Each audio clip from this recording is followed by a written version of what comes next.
The wind was soft on the training field, as the human soldiers stood in silence, waiting for something big to happen for days. They had heard the rumors that an alien ship was coming, and now it was real. High above the ground, a shadow covered the sky and all eyes turned upward. The clouds parted as a massive silver ship broke through the air with fire and noise. The engines roared like thunder and the ground shook under their boots. The ship was like a floating mountain, wide and tall, with lights that glowed in blue and red. The human commander raised his hand, and everyone stood ready, but there was no fear in their eyes, only wonder and curiosity. This was the first time they would meet a warrior from the planet Varnak, a world known across the stars for battle training and unmatched strength. The soldiers whispered to each other, saying this must be a test, maybe even a warning, but no one moved. They waited as the ship landed with slow power, sinking into the ground like a giant beast. Resting for a moment, the noise stopped, and all was still. A door on the ship opened. Slowly a ramp came down with a low hiss, and then she stepped out, tall and fierce. Her armor was gold and sharp, her eyes cold and glowing. Her name was Captain Virella, the undefeated champion of Varnak. Behind her 2 guards followed, carrying long weapons that sparked with energy, but she needed no help. She was strong and proud, and her face showed no fear, only a sharp smile, like she already knew she would. When the humans watched her closely, but no one spoke. She walked with power, each step leaving a deep mark in the soil. When she reached the center of the field, she looked around slowly, as if judging them with her eyes. Then her voice rose deep and clear. She said she wanted a duel, not war, not games, only a test of skill. One warrior from her world against one from Earth, to see if humans were worth the stories told in the stars. Her words were bold and cold, and they floated across the field like a knife through air. The commander looked at his people, then turned to the side and gave a signal from behind the line of soldiers.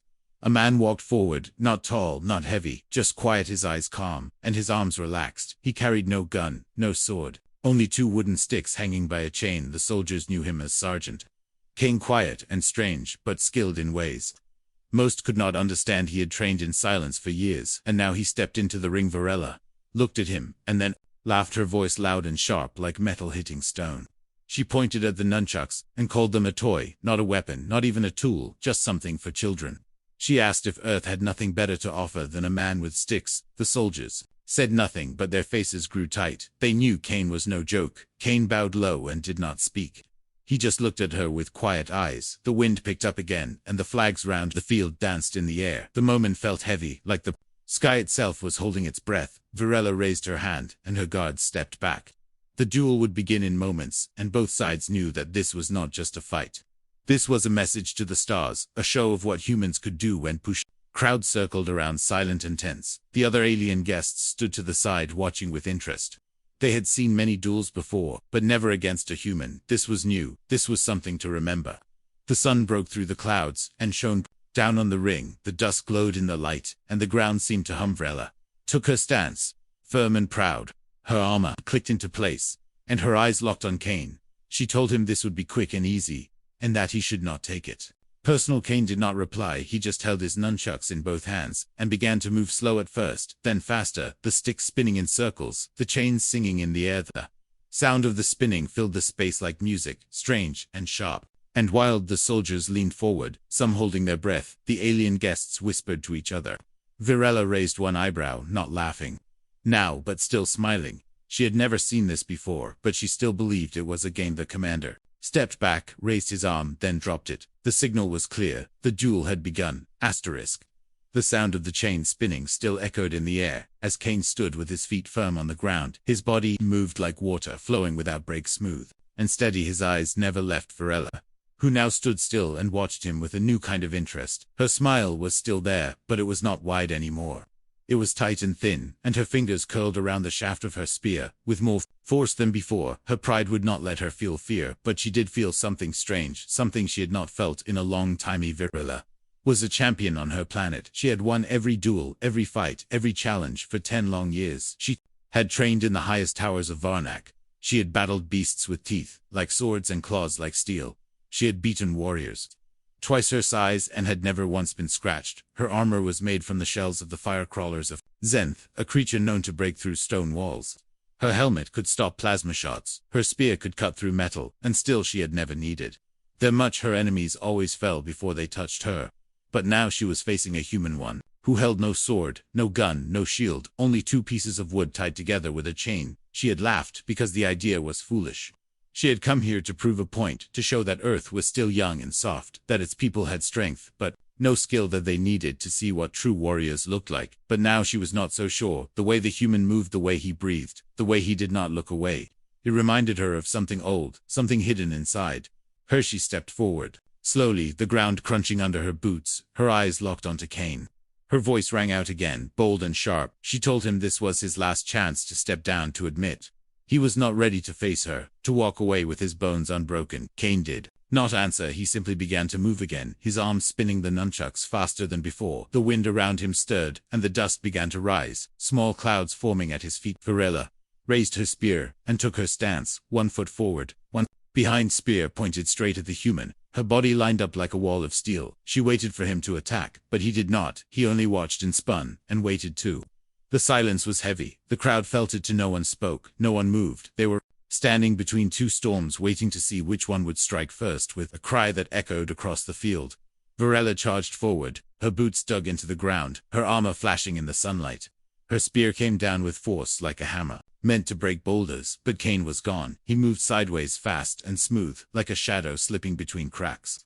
His nunchucks flew in a circle and struck the side of her leg, not hard, not loud, but clean. The sound of metal bending filled the air, and Varela staggered, her eyes wide. The dent was small, but it was there. Her armor had never bent before, not like this. She looked down, then back up, and Kane was already moving again, spinning, jumping, his body light but strong, his weapon humming. Through the air she swung again, this time wide, aiming to crush him, but he ducked and rolled and came up behind her. Another strike landed on her shoulder joint, and she stumbled.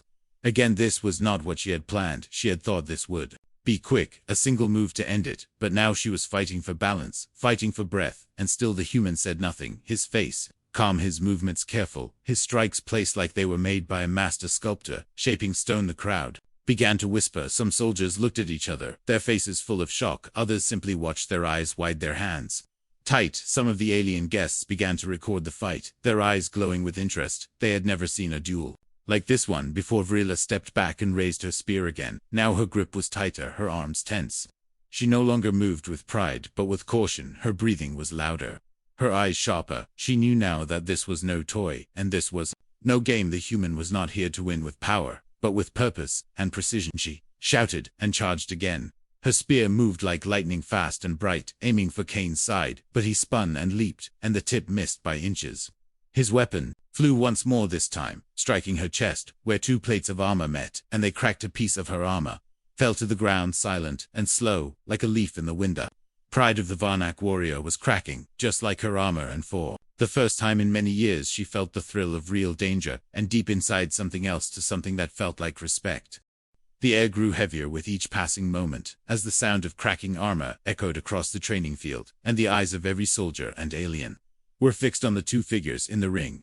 Kane stood calm and steady, while his nunchucks spun like wheels of fire around his hands. His face was unreadable, but his eyes were sharp and focused, watching every move of his opponent, who now stood in a half-broken shell of once unbreakable armor. Captain Varela was no longer smiling. Her breath came fast and loud through her open mouth, her muscles tense, and her pride wounded more than her body. She had taken hits before, but not like this, never like this. The weapon Kane held looked like nothing more than a toy, 2 wooden sticks tied together by a short metal chain, but now she knew it was more than that. It was an extension of his mind and body, a dance of speed, balance, and timing that no sword or spear could match. She remembered the moment the first strike landed, how the weight shifted in her body, how the pain shot through her side, how the crowd gasped, and how her world began to tilt. She had come here full of fire, sure that Earth would kneel before her skill. Now she found herself fighting just to stay on her feet. Kane moved again, not with noise or flash, but with a quiet force like the pull of the moon on the ocean. His steps were light, his strikes precise, and his weapon never stopped its motion. Spinning, twirling, rising, falling, each loop a warning, each strike a message. The crowd could feel it. Even those who had never seen battle before felt it in their bones. This was not just a fight, it was a lesson in power without rage, and strength without cruelty. Villa raised her spear again, her arms shaking slightly from the effort. She had fought monsters with claws that could tear through steel. She had stood on battlefields where fire rained from the sky. But this fight was different. It was not the damage that scared her, it was the control.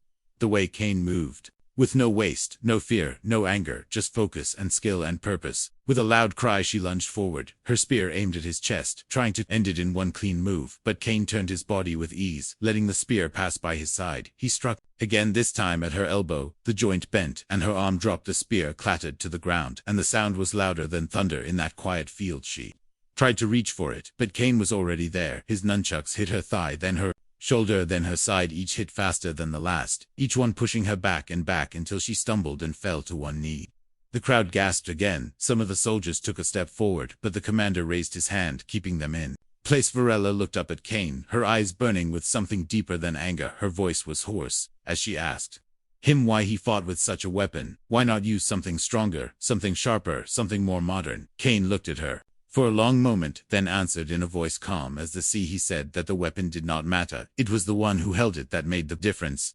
His words hung in the air like a spell, and even the wind seemed to pause to listen. Varela lowered her head, not in shame, but in understanding. The truth was clear now. She had judged him too fast, had laughed too soon, had mistaken simplicity for weakness, and now she was learning that true power does not shout, it whispers. Cain stepped back, giving her space to rise. Her armor was broken, her pride was bruised, but her spirit was still strong.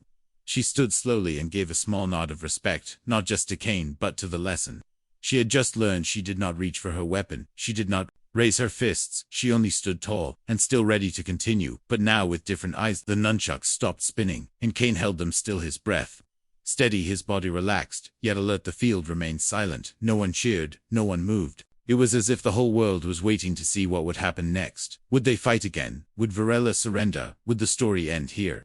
Or just begin? In that moment, something passed between them, not words, not signals, just something deep and real, a shared understanding between two warriors from different worlds bound by the same fire. The fight was not over, not yet, but it had already changed both of them, and perhaps that was the true victory. The sky above was painted in soft colors of dusk, as the sun began to lower behind the distant mountains, casting long shadows across the training field where two warriors stood, one from Earth and one from a faraway planet. The wind had grown still, and the crowd remained frozen, watching the strange dance between man and alien unfold before them. Cain held his nunchucks with ease, his breathing calm, his stance unbroken, while Varela stood tall, with eyes that now held respect and something more, something close to fear, but not quite there yet. Her armor was dented, her joints ached, and her weapon lay far behind her on the cracked dirt. She had come to prove her strength, to show the universe that no planet could match the warriors of Varnak. But now she faced something she had never trained for, not a monster with claws, or a machine of war, but a human with simple tools, and a quiet fire that burned steady behind his calm face. She moved without a word, rushing forward with raw force, her shoulder lowered as if to tackle him into the ground. Her feet slammed into the earth and dust rose around her. Cain did not step back, he stepped sideways, his body light like a leaf in the wind. The nunchuck spun in a wide circle and hit her side again, this time harder, metal bent with a loud crunch, and her breath caught for a moment. She turned fast, swinging her fist toward his head, but he ducked the strike, passing harmlessly over him, and as she spun around he struck her back with a swift blow that made her stumble forward. Her arms flailed for balance, and the crowd gasped again, not because of the hit, but because the champion of Varnak had nearly fallen from a simple move, and a simple weapon. Varela growled deep in her throat and charged again, this time more wild, her arms swinging like hammers, her steps full of power but lacking control. Cain moved like water, like smoke, like a dream just out of reach. Each strike she made missed by inches, and each time she missed he answered with a strike of his own, not too hard, not too soft, just enough to remind her that she was no longer leading this dance. He hit her legs and her balance shifted, he hit her shoulder and her armor cracked again. He hit her side, and the plates began to fall one by one, piece by piece. Her golden armor that once shined like the stars began to break apart under the hands of a man she had once mocked for using a toitha. Other aliens in the crowd began to whisper, their voices low and filled with surprise. Some of them recorded the fight while others simply watched in silence. The humans held their breath too, for they had seen Cain trained alone in the dark corners of the base, but never like this, never with such grace and such purpose. Varela finally stepped back, her chest rising and falling like waves, her arms heavy, her pride bleeding inside her chest. She looked at Cain, and for a moment her mouth opened, but no words came. She closed it again and lowered her body into a new stance, not one of a champion, but one of a student, one who had learned that skill was more than armor and speed, more than fire and muscle. Cain saw the change and nodded just once, his eyes still calm but sharp. his nunchucks resting for a breath, then spinning again like rings of wind. The moment stretched between them like a tightrope. Neither of them moved, both waiting for the next beat.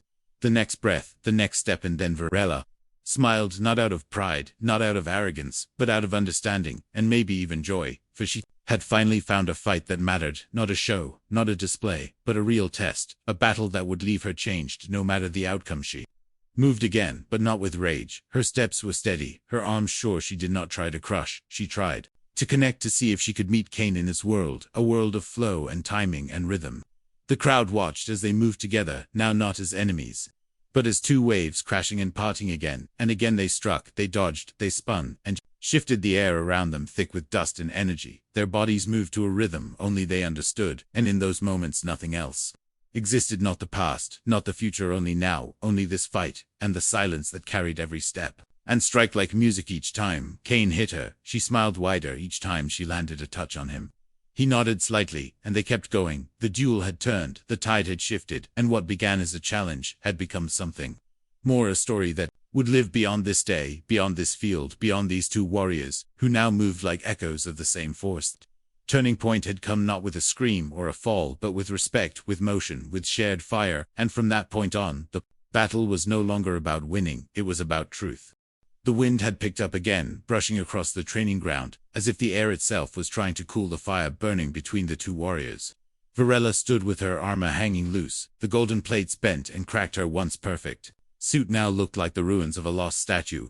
Kane still moved with grace, his feet light on the dirt, his nunchucks spinning like they had a life of their own, each motion flowing into the next without pause or mistake. The crowd that circled them remained silent, afraid that even a whisper might break the strange rhythm that had taken hold of the fight. They had come to see strength.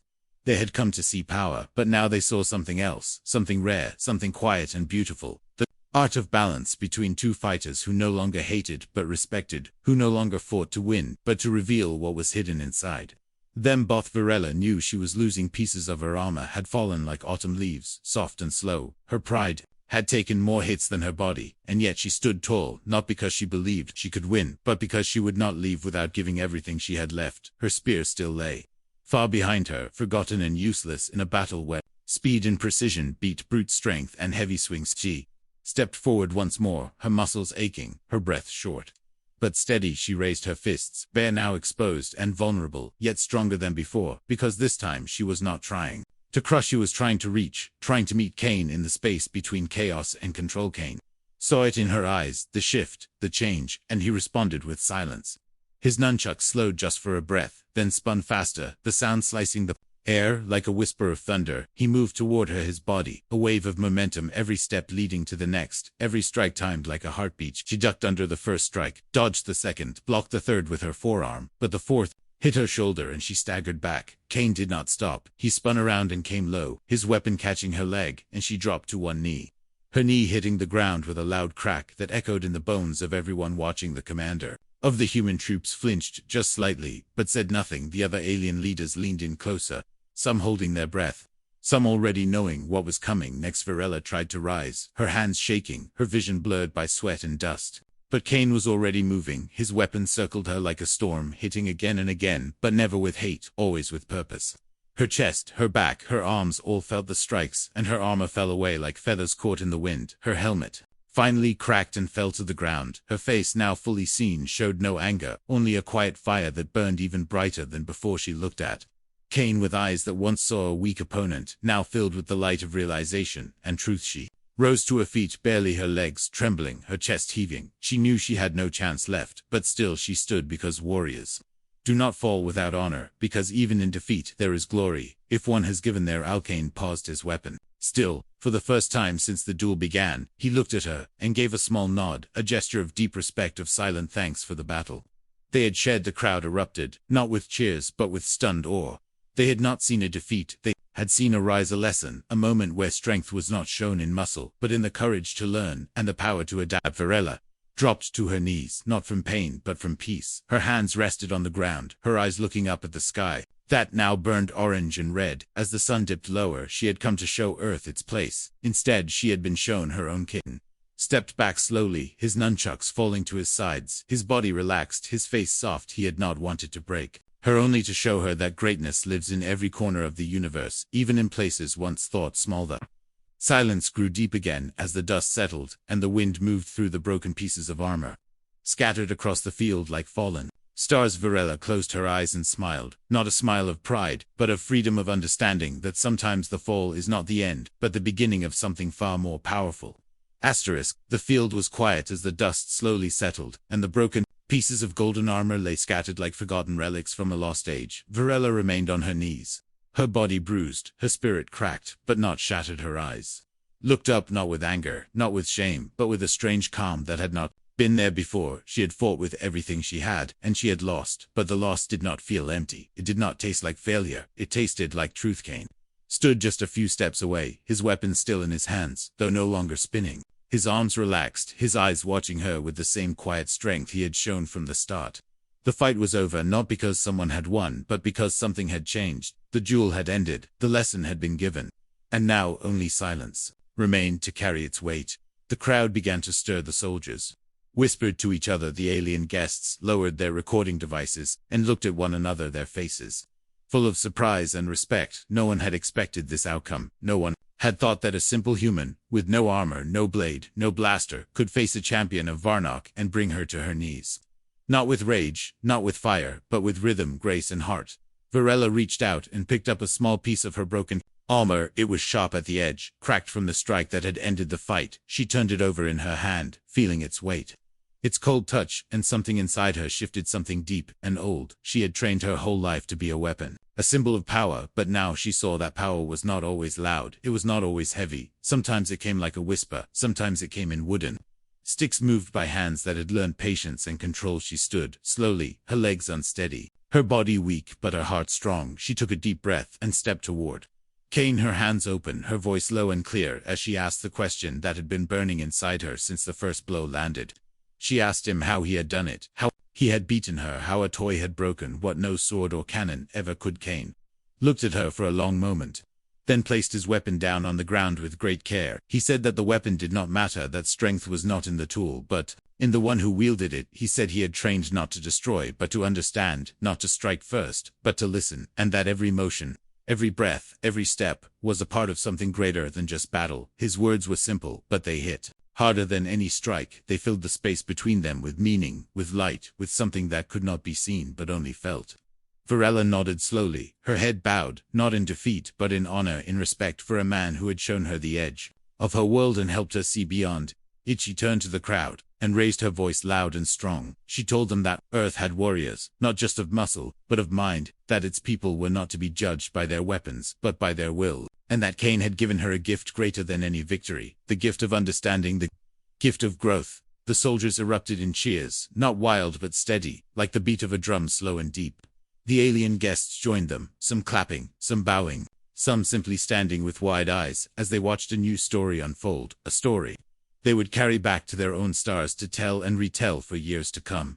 Kane picked up his nunchucks and gave one final bow to Varela, who returned it with grace. Her pride no longer wounded but reshaped into something stronger, something wiser. She knew now that true warriors do not need to conquer to win, they need only to see and to be seen as. She walked back to her ship, her steps slow but steady. Her guards met her with surprised eyes, but she only nodded and told them to remember what they had seen, to learn from it, and to carry it in their hearts, like fire in the cold. Kane stood alone in the field, now the sun dipping low behind him, casting long shadows across the dirt. His figure calmed, his eyes closed for a moment, as he breathed in the fading light and the silent wind. Then he turned and walked away, leaving behind not just a broken champion, but a new legend, born not from anger or war, but from honor and quiet strength. The sky had turned soft and golden as the last light of day touched the training field. The dust had settled, the voices had faded, and the silence that remained was peaceful, not heavy, not sad, just quiet, like the calm that follows a great storm. Varela stood near the ramp of her ship, her body still aching from the fight, her armor broken, her pride transformed. She looked out across the field one last time, and saw Kane in the distance, standing near the edge, alone, quiet, still.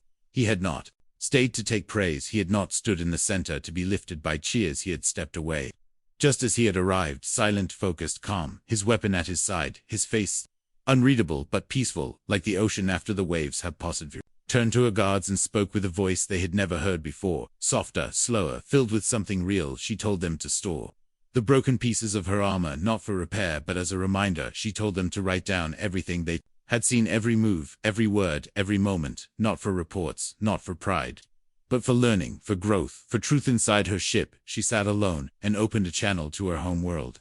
The screen glowed with the seal of her people, the great emblem of Varnock, a planet built on strength, shaped by war, and ruled by champions.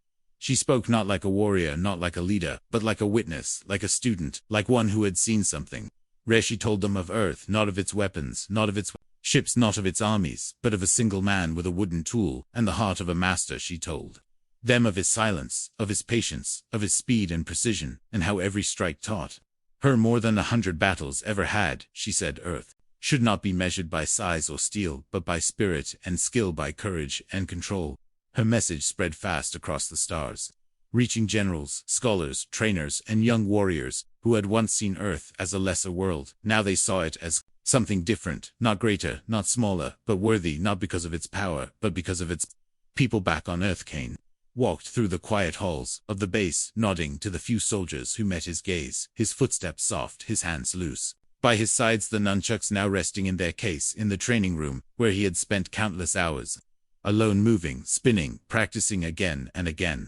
Not for glory, not for attention, but for the sake of mastery. He did not need applause. He did not need medals. He had given a lesson, and that was enough. A lesson not just to Varela, but to everyone who had watched the duel, to every young fighter who believed strength was only muscle and might, to every leader who thought technology could replace heart. The story of the duel spread across bases, cities, planets, and stations. Artists painted the moment when Varela knelt in the dust, poets wrote lines about the wooden sticks that broke gold, and songwriters sang of the man who fought like wind and water. Even the alien guests, who once laughed quietly at Earth, now spoke of Kane with respect. Children across the stars picked up sticks and tried to copy his moves, their eyes wide, their hearts full, their steps unsure, but their spirits willing. And in training grounds across different worlds, instructors began to speak his name with care, teaching his lesson not of defeat or victory, but of balance and calm, of practice and purpose. Varela would later return to Earth, not as a challenger, but as a guest, a speaker, a friend. She and Kane never fought again, but they trained side by side in quiet corners, teaching those who came with open minds and willing hands. They spoke few words, but their movements spoke enough, spinning, rising, striking, flowing, always with rhythm, always with reason. And when someone asked her what changed that day on the field, she would smile gently and say that she had met a true warrior, not because he won, not because he hurt her, but because he showed her who she truly was and what she could still become. The stars watched and listened as the memory of that fight burned, not in anger, but in wonder, not in pride, but in peace, not in shouting, but in the quiet echo of wooden sticks, dancing in the hands of a human who never needed to prove anything, yet proved everything in silence.